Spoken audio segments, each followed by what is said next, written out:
Omega 1 और omega 2 और v में क्या रिलेशन है। जरा इमेजिन करके देखो ना, इमेजिन करो कि ये वाला रॉड ऐसे है और यहाँ एक स्फीयर कनेक्टेड है और ये स्फीयर केवल ऐसे घूम रहा है, ऐसे रोटेट नहीं कर रहे, दोनों मोशन को अलग देख रहे। अगर केवल ऐसे घूमे तो स्फीयर का जो सेंटर है उसका इधर के तरफ वेलोसिटी कितना होगा। स्फीयर का सेंटर तो एक सर्किल में ऐसे घूम रहा है ना, स्फीयर का जो सेंटर है वो तो ऐसे सर्किल में घूम रहा है, तो स्फीयर के सेंटर का वेलोसिटी इधर की तरफ कितना होगा। कहोगे इस एक्सिस के अबाउट ओमेगा, तो इस एक्सिस के अबाउट ओमेगा, तो ओमेगा 2 है, तो ओमेगा 2 इंटू आर इधर की तरफ वेलोसिटी होगा। तो v को आप लिख सकते हैं ओमेगा 2 इंटू कैपिटल आर। ये सही है। अब आइए, ये जो स्फीयर यहां पर अटैच है, ये स्फीयर ऐसे घूम रहा है, ऐसे ऐसे घूम रहा है और ऐसे चल रहा है, लेकिन कांटेक्ट पॉइंट तो यहां पर होगा स्फीयर का, ये वाला कांटेक्ट पॉइंट होगा हॉरिजॉन्टल सरफेस। ये कांटेक्ट पॉइंट स्लिप नहीं कर रहा है। कांटेक्ट पॉइंट का इधर के तरफ स्पीड कितना होगा, पीछे के तरफ, तो कहोगे ओमेगा 1 इंटू स्मॉल आर, बोलो ना। और इसका सेंटर का वेलोसिटी इधर की तरफ v है, तो इस डायरेक्शन में वेलोसिटी कितना होगा v। कांटेक्ट पॉइंट पर स्लिपिंग नहीं हो रहा है, तो ये जो सर्कल है इस सर्कल के टेंजेंशियली अपोजिट डायरेक्शन में, अब इसको तो इमेजिन कर सकते हैं, इसको तो हम कैसे बना सकते हैं, एक जैसे एक स्फीयर अगर रहे और हॉरिजॉन्टल सरफेस पर वो रोल करे, तो कैसे कहते हैं कि अगर ओमेगा से घूम रहा है तो पीछे की तरफ वेलोसिटी कितना होगा, ओमेगा है। अभी इस सर्कल में घूम रहा है तो उसको पीछे न करके टेंजेंशियल कर, इस सर्कल के टेंजेंशियल डायरेक्शन में कितना होगा, तो कहोगे ओमेगा इंटू स्मॉल आर। और इस डायरेक्शन में कितना होगा, तो कहोगे सेंटर का जितना वेलोसिटी है वो। कुछ देर के बाद जब यहां पर चला आएगा स्फीयर, तो कहोगे ओमेगा आर इधर होगा और सेंटर के कारण इधर होगा, दोनों टेंजेंशियली अपोजिट डायरेक्शन में होगा, दोनों को बराबर कर देंगे, है ना। या वो जैसे कहा, वो कैसे सोचा, वो कहा कि देखिए सर, दो तरह का मोशन है, एक तो ऐसे ऐसे घूम रहा है और एक ऐसे ऐसे घूम रहा है, तो नीचे वाला जो पॉइंट है ऐसे ऐसे अगर घूमता है तो नीचे वाले पॉइंट का वेलोसिटी इधर की तरफ होगा, एक जगह केवल ऐसे ऐसे घूमे, तो जो बॉटम का पॉइंट जो कांटेक्ट में है उसका वेलोसिटी इधर होगा, कितना, ओमेगा 1 इंटू आर। और दूसरा वेलोसिटी इसका कैसे है सर, ऐसे है, देखिए ऐसे, तो इस वाले को आप छोड़ दीजिए, केवल अगर ऐसे घूमे तो बॉटम वाले पॉइंट का वेलोसिटी कितना होगा, जितना सेंटर का होगा जितना इसका होगा, सबका तो सेम ही होगा इधर की तरफ। बॉटम वाले पॉइंट का इधर कितना होगा, तो कहोगे इसके अबाउट जितना ओमेगा है, ओमेगा 2 इंटू डिस्टेंस, तो डिस्टेंस तो सेंटर का जितना है इसके नीचे वाले पॉइंट का भी डिस्टेंस तो सेम ही होगा, तो omega 1 r equal to omega 2 r, ऐसे भी कर सकते हैं। और ओमेगा 2 आर भी के बराबर है, तो इसको भी करो, ओमेगा 1 और ओमेगा 2 के जगह यहां पर रख दिए तो v में इक्वेशन आ गया। अब इसको थोड़ा सा सिंप्लीफाई कर दीजिए तो ये आंसर हो जाएगा। ये है कि ये एक डिस्क है जिसका mass capital M radius r है और इसमें धागा ऐसे बंधा हुआ है और उस धागे से ये एक पार्टिकल जिसका मास स्मॉल m हैंग कर है और ये एक्सिस है जिसके अबाउट ये रोटेट कर सकता है। इस पूरे सिस्टम को पहले से हम पकड़े हुए थे और t इक्वल टू 0 पर छोड़ दिए, तो जैसे ही छोड़ देंगे तो ये नीचे आना शुरू होगा और ये रोटेट होना शुरू होगा। इस डिस्क का एंगुलर वेलोसिटी क्या होगा आफ्टर टाइम t, आपको बताना है angular velocity as a function of time t। Question लिखिए, the system is released at t equal to 0,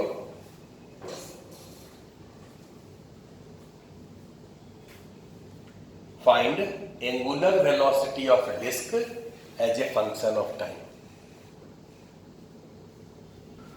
अब देखिए, अगर हम टॉर्क मेथड से इसको सॉल्व करें तो हमको इसका अल्फा निकालना है। आपको कहा जा रहा है कि इसका ओमेगा क्या होगा as a function of time, तो इसका अल्फा क्या होगा ये पहले निकालते हैं। तो इसका अल्फा निकालने के लिए इसका एफपीडी बनाना पड़ेगा। इस पर कौन कौन सा फोर्स लगेगा? तो कहोगे इसका वेट लगेगा कैपिटल mg, और ये हिंज फोर्स लगाएगा, हिंज भी तो लगाएगा। हिंज के कारण कोई भी दो कंपोनेंट ले लेते हैं, fx और fy, और एक टेंशन ये T लगेगा, इतना ही फोर्स लगेगा। अब इस पर torque equation, angular acceleration alpha मान लेते हैं, टॉर्क इक्वेशन इसका लिख लेते हैं। टॉर्क इक्वेशन होगा, बाकी के कारण तो टॉर्क नहीं होगा, लेकिन T के कारण होगा, T into r equal to इसके about I half mr² into alpha. अच्छा, इसका अगर एफपीडी बनाएंगे तो mg नीचे लगेगा, T ऊपर लगेगा। इसका इक्वेशन हो जाएगा mg minus T is equal to ma, इसका एक्सेलरेशन, और इसका एक्सेलरेशन उतना ही होगा जितना इस पॉइंट का एक्सेलरेशन होगा डिस्क का, क्योंकि थ्रेड का स्लिपिंग नहीं हो रहा है, कुछ नहीं लिखा मतलब थ्रेड का स्लिपिंग नहीं होता। तो इस वाले पॉइंट का एक्सेलरेशन होगा अल्फा इंटू आर, तो इसका एक्सेलरेशन एक को अल्फा आर कर सकते हैं। So this is m alpha r. ये सबको समझ आ गया? अब यहां से एक आर को उड़ा देते हैं और इस दोनों को जोड़ देते हैं। mg is equal to half capital M r alpha plus m r alpha. अगर m और m को बराबर कर दें, चाहे अलग अलग ही कहो, तो capital M by 2 plus small m into r alpha. तो यहां से अल्फा का वैल्यू आ जाएगा, इसको जोड़ देते हैं तो 2mg by 2m plus capital M divided by r equal to alpha. और ये अल्फा तो कांस्टेंट हमको दिख रहा है ना, तो omega is equal to alpha t, omega equal to omega 0 plus alpha t.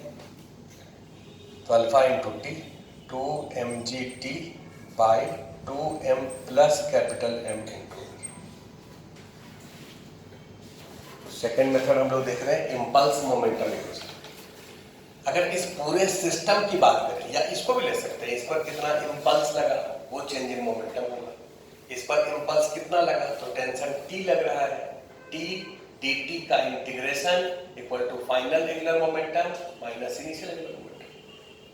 तो T के कारण टॉर्क, T के कारण टॉर्क होगा T इंटू आर, टॉर्क हो गया dt, ये टाउ dt का integration is equal to final I omega minus initial I omega 0। अगर इस पूरे को सिस्टम मान ले और इम्पल्स लिखे तब ये टेंशन नहीं दिखेगा। अगर सिस्टम हम पार्टिकल और इस डिस्क दोनों को मान ले, सिस्टम किसको मान रहे हैं? Disc plus particle. अगर इस दोनों को सिस्टम मान ले तो नेट टॉर्क कितना लगेगा इसके अबाउट, इसी के अबाउट टॉर्क लिखना पसंद करेंगे आप, इसके अबाउट नेट टॉर्क कितना लगेगा? तो mg के कारण टॉर्क लगेगा mg into r, fx fy capital M के कारण कोई टॉर्क नहीं होगा। तो ये जो टॉर्क होगा ये चेंज इन एंगुलर मोमेंटम इसके अबाउट, तो इसके about final angular momentum, final angular velocity t time के बाद ओमेगा मान लेते हैं। तो इसका एंगुलर वेलोसिटी अगर ओमेगा होगा तो इसका लीनियर वेलोसिटी कितना होगा? इसका लीनियर वेलोसिटी उस समय कितना होगा? Omega into r. जिस समय डिस्क का एंगुलर वेलोसिटी ओमेगा होगा, इस पार्टिकल का लीनियर वेलोसिटी होगा ओमेगा इंटू आर। तो एंगुलर मोमेंटम इस डिस्क का क्या लिखोगे? आई ओमेगा, इसका आई होगा half mr² into omega. Pure rotation में है इसलिए केवल आई ओमेगा लिखेंगे। डायरेक्शन किधर होगा? तो जिधर टॉर्क, भाई इसके कारण टॉर्क क्लॉकवाइज है, एंगुलर मोमेंटम में क्लॉकवाइज है। ये वेक्टर क्वांटिटी है, इसको भी उसी डायरेक्शन में लिखना है। इसका एंगुलर मोमेंटम कितना होगा? तो ये तो प्योर ट्रांसलेशन में है, प्योर ट्रांसलेशन में बॉडी होता है तो एंगुलर मोमेंटम कितना होता है? मोमेंटम गुना परपेंडिकुलर डिस्टेंस। तो मोमेंटम कितना होगा? m omega r, m mass into omega r, ये तो v हो गया। m भी मोमेंटम गुना परपेंडिकुलर डिस्टेंस, परपेंडिकुलर डिस्टेंस है r, और डायरेक्शन किधर होगा? क्लॉकवाइज। डायरेक्शन समझ आ गया? तो नेट एंगुलर मोमेंटम हो जाएगा इसका एंगुलर मोमेंटम प्लस इसका एंगुलर मोमेंटम, ये तो ओमेगा होगा। तो टॉर्क इस पर होगा mg into r into d t का इंटीग्रेशन। इम्पल्स मोमेंटम इक्वेशन क्या होता है? टाउ डी टी का integration is equal to angular momentum final minus angular momentum initial. तो टाउ एम जी आर है, इसको डी टी का इंटीग्रेशन 0 से t करेंगे तो एम जी आर बाहर हो गया, डी टी का इंटीग्रेशन t हो गया, और इसको आप जोड़ दीजिए तो capital M/2 plus small m into r square omega. एक r को कैंसिल कर दीजिए और ओमेगा का वैल्यू इतना ही निकाल दीजिए।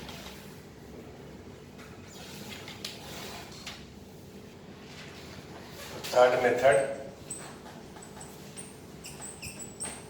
एनर्जी मेथड है। एंगुलर वेलोसिटी आपको निकालना है तो एनर्जी आप लिख सकते हैं इनिशियल पोजीशन से। सपोज करो ये पार्टिकल h डिस्टेंस नीचे आया,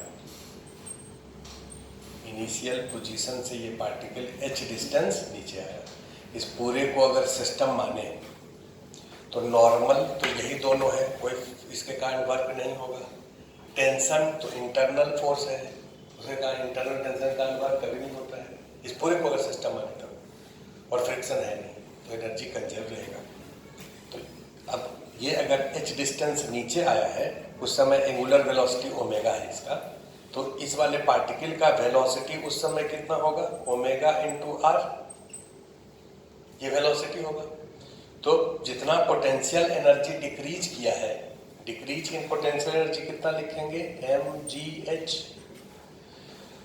इसका तो पोटेंशियल एनर्जी घटेगा नहीं, ये होगा चेंज इन काइनेटिक एनर्जी। इसका kinetic energy half m v square plus इसका kinetic energy half I omega square. इसके about I half m r square into omega square. ये h का वैल्यू आप t के टर्म में रख दीजिए। तो यहाँ पर जब पार्टिकल आया है तो उस समय इसका वेलोसिटी है v equal to omega r. तो इक्वेशन लिख सकते हैं v square minus u square 2s, तो v square minus initial velocity 0 2as to acceleration इसका होगा कांस्टेंट एक्सेलरेशन है, तब एक्सेलरेशन कांस्टेंट ही होगा। पिछले हम लोग निकाल चुके हैं एक्सेलरेशन कांस्टेंट है, तो एक्सेलरेशन को लिखेंगे v minus u omega r minus 0 by t into h. तो यहाँ से एच टी के टर्म में आ जाएगा, इसको यहाँ रख दीजिए, एक ओमेगा आर को कैंसिल कर दीजिए, ओमेगा आर कैंसिल हो गया। तो omega r equal to 2h by t, तो h का वैल्यू हो जाएगा omega r t by 2। h के जगह रख दीजिए ओमेगा आर टी बाई 2, तो ये हो जाएगा m g omega r t by 2 equal to m by 2 को तो सब जगह कैंसिल कर देंगे, चलो थोड़ी देर में कर देते हैं, plus capital m by 4 into omega square r square. 2 को उड़ा दीजिए यहाँ से और यहाँ से, इसको जोड़ दीजिए तो आंसर नहीं हो जाएगा, ओमेगा आर कैंसिल हो जाएगा। अगला प्रश्न ये है, ये एक डिस्क है, इस एक्सिस के अबाउट ये ऐसे रोटेट कर रहा है, ऐसे डिस्क इमेजिन करिए, इस एक्सिस के अबाउट रोटेट कर रहा है, एंगुलर वेलोसिटी ओमेगा नॉट से, मोमेंट ऑफ इनर्शिया I1 है, रेडियस a है, और ये दूसरा डिस्क जिसका रेडियस b है, मोमेंट ऑफ इनर्शिया I2 है। ये शुरू में रेस्ट पर है। अब ये वाला डिस्क का जो रिम है वो इससे टच करता है, मतलब दो ऐसे समझ लो, ये दोनों एक्सिस है डिस्क का, और ये वाला घूम रहा था, ये स्थिर था, इसको ला करके इससे टच करवाए। तो जब ये रिम इससे टच करता है तो कुछ देर के बाद दोनों साथ साथ घूमने लगता है। दोनों कैसे घूमने लगता है? साथ साथ, क्योंकि ये अगर ऐसे घूम रहा है तो इसको भी धीरे धीरे कुछ देर के बाद घुमाने लगेगा। तो दोनों जब साथ साथ घूमने लगते, पॉइंट ऑफ कांटेक्ट पर स्लिपिंग नहीं होगा। शुरू में स्लिपिंग होगा क्योंकि शुरू में ये रेस्ट पर है और इसका वेलोसिटी है, तो शुरू में स्लिप करेगा, लेकिन कुछ देर के बाद ये दोनों साथ साथ घूमने लगेगा। तो आपको बताना है कि जब साथ साथ घूमने लगेगा तो एंगुलर वेलोसिटी क्या होगा अपर डिस्क। ठीक है, डायग्राम ड्रॉ करने के बाद क्वेश्चन लिख लो।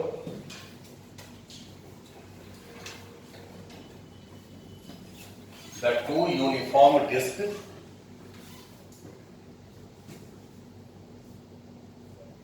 two uniform discs rotate separately on parallel axis.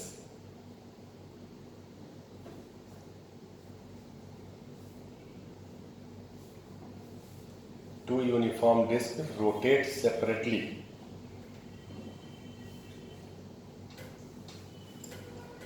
on parallel axis.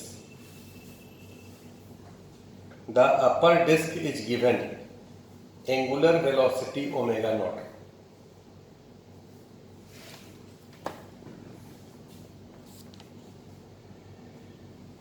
Upper disk is given an angular velocity omega naught, and the lower disk is at rest.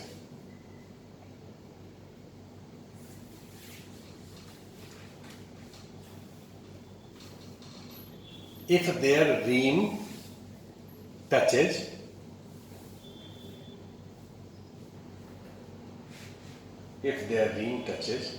after some time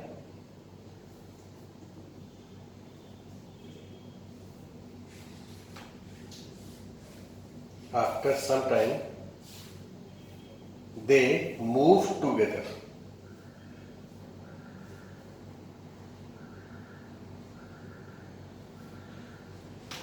Find final angular velocity of upper disk.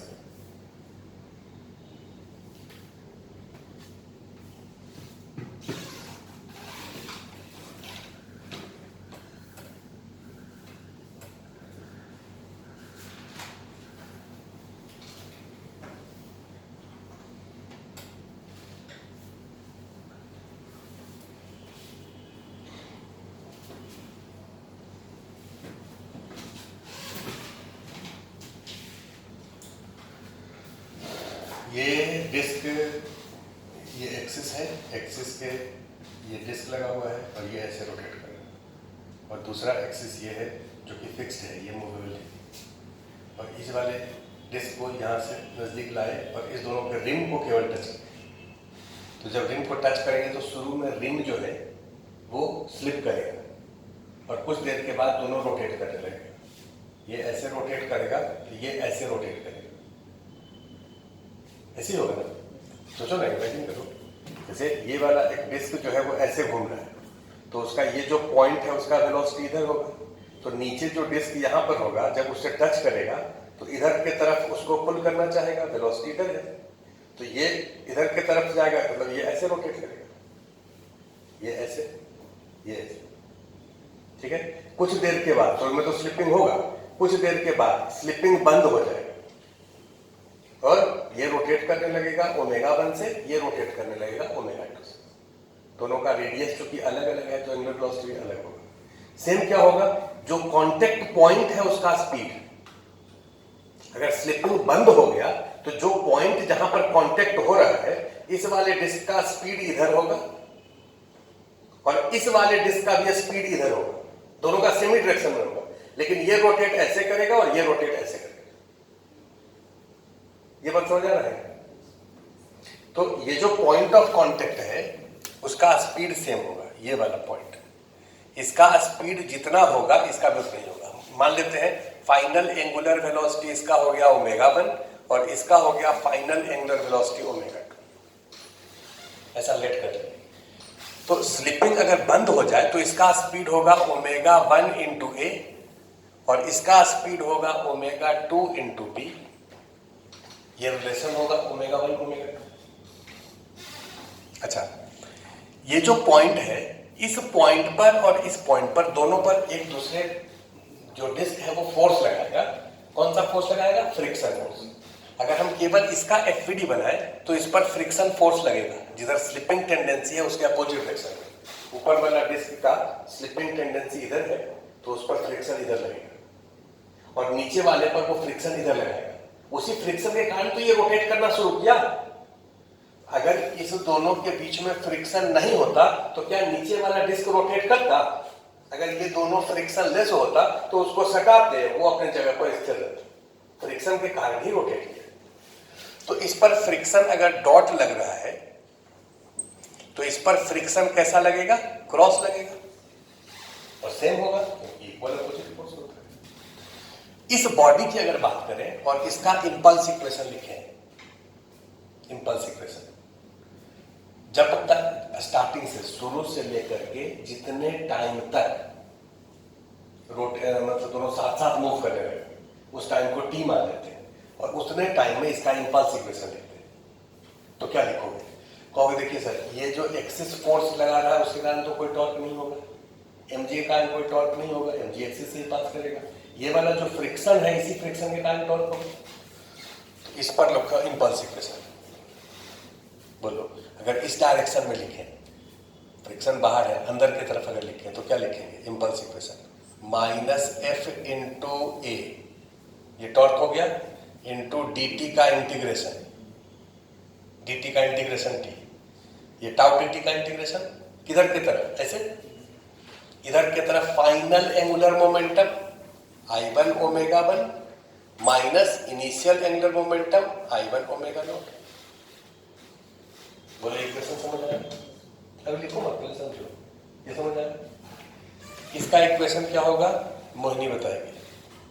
ये जो disc है, नीचे वाला disc, उस पर friction इधर लग रहा है ना, तो इधर की तरफ लग रहा है तो ये रोटेट इसको ऐसे कराएगा। तो इधर की तरफ इंपल्स इस फ्रिक्शन के कारण क्या होगा? इसके लिए एफ बी तो टॉर्क हो गया, डी टी का इंटीग्रेशन टी हो गया और जिस डायरेक्शन में फोर्स लग रहा है उसी डायरेक्शन में ओमेगा बढ़ रहा है। तो final angular momentum minus initial zero, शुरू में रेस्ट पर है। ये पहला इक्वेशन हो गया, ये दूसरा इक्वेशन हो गया। ए और बी सब दिया हुआ है और आपको निकालना क्या? आप इसमें क्या करो, एफ को एलिमिनेट कर दो, एफ को एलिमिनेट कर दो और टी को एलिमिनेट कर दो, इस दोनों को डिवाइड कर दो। तो minus a by b equal to I1 omega 1 minus omega naught by I2 omega 2 और ओमेगा 2 वहां से ओमेगा 1 के टर्म में रख दो। एक इक्वेशन ओमेगा 1 में आ जाएगा, उसको सॉल्व कर लीजिए।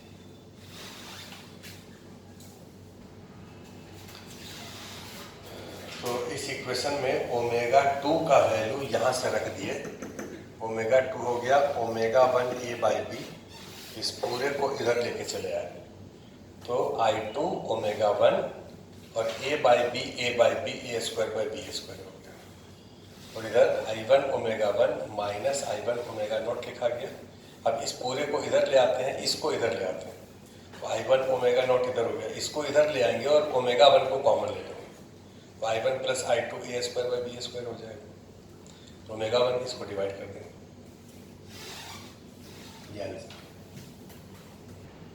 इस क्वेश्चन में ये कहा जा रहा है कि ये एक हॉरिजॉन्टल टेबल है, फ्रिक्शनलेस हॉरिजॉन्टल टेबल और ये एक ब्लॉक है जिसका मास 4 kg है। इनिशियल रेडियस 0.5 मीटर है, शुरू में R1 0.5 मीटर और इसका वेलोसिटी है 4 मीटर पर सेकेंड। ये सर्कल में घूम रहे हैं और ये जो टेबल है उसके सेंटर में एक होल है और ये स्ट्रिंग उस होल से पास होकर के नीचे जा रहा है और हम इसको नीचे ऐसे पकड़े हैं, होल्ड किए। तो जब होल्ड किए रहेंगे तो ये कांस्टेंट v से ऐसे ऐसे घूमता रहेगा, इसका भी चेंज नहीं करेगा क्योंकि फ्रिक्शन नहीं है। अब हम क्या कर रहे हैं कि इसको स्लोली नीचे खींच रहे हैं। कैसे? स्लोली। स्लोली कहने का मतलब कि इसमें टेंशन चेंज नहीं कर रहा है। स्लो का करने का मतलब एक्सेलरेशन टेंडिंग टू जीरो है। तो स्लोली अगर इसको ऐसे खींच रहे हैं तो इसका रेडियस तो धीरे धीरे घटेगा, और जैसे जैसे रेडियस घटेगा वैसे वैसे इस स्ट्रिंग का टेंशन चेंज करेगा। इस स्ट्रिंग का टेंसाइल स्ट्रेंथ 600 न्यूटन दिया है, मतलब 600 न्यूटन तक टेंशन को यह बर्दाश्त कर सकता है। उससे ज्यादा करेंगे तो ये टूट जाएगा। आपको बताना है कि इसका मिनिमम रेडियस कितना होगा। जैसे जैसे खींचेंगे तो रेडियस घटेगा ना, तो मिनिमम रेडियस कितना होगा। डायग्राम को करिए, लिख पाते हैं। पहले लिख लो। देखो, the cord is pulled slowly. The cord is pulled slowly, shortening the radius of circle.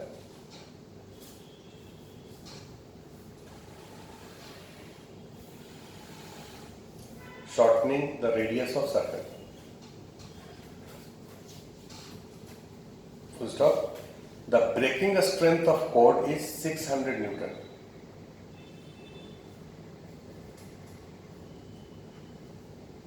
Breaking strength of cord is 600 Newton. Full stop. What will be radius of circle when cord breaks? What will be radius of circle when cord breaks? सब लोग ध्यान से देखो यहाँ। ये जब ऐसे घूमेगा, इसको सपोज करो होल्ड किए हैं, पकड़े हैं, मूव नहीं करने दे रहे, और ये ऐसे घूम रहे हैं, तो इसमें कितना टेंशन है ये निकाल सकते हैं। इसमें टेंशन, इसमें कौन कौन सा फोर्स लगेगा, तो कहोगे नॉर्मल डॉट होगा, mg क्रॉस होगा, डॉट क्रॉस, और टेंशन इधर होगा। ये 3 फोर्स लगेगा। नॉर्मल और mg दोनों बराबर होगा, और टेंशन कितना होगा, तो कहोगे mv² बाय r। m का वैल्यू है 4, v² का वैल्यू है 4 चौका 16, r का वैल्यू है 0.5। तो 16 दूना 32, 32 गुना 4, 32 गुना 4, 4 दूनी 8, 4 × 12, 128 न्यूटन। अभी ये टेंशन कितना है, 128 न्यूटन, और टेंसाइल स्ट्रेंथ कितना है, 600 न्यूटन। मतलब ये ब्रेक नहीं करेगा। अब हम करेंगे कि इसको स्लोली मूव करिए नीचे, तो स्लोली मूव करेंगे तो इसका रेडियस घटेगा, और जैसे जैसे रेडियस इसका घटेगा इसका ओमेगा बढ़ेगा या वेलोसिटी बढ़ेगा। रेडियस घटने से ओमेगा क्या होगा, बढ़ेगा। तो रेडियस अगर डिक्रीज करे और वेलोसिटी इंक्रीज करे तो ऑब्वियसली टेंशन बढ़ेगा, है ना। तो वो रेडियस क्या होगा ये निकालना है। वो रेडियस सपोज करो R2 है। जब टेंशन 600 न्यूटन हो गया तो उस समय रेडियस सपोज R2 है, तो वो R2 कितना होगा, यही सवाल है। उस समय आप वेलोसिटी v2 पहले निकाल लीजिए। वेलोसिटी कैसे निकालेंगे, कंजर्वेशन ऑफ एंगुलर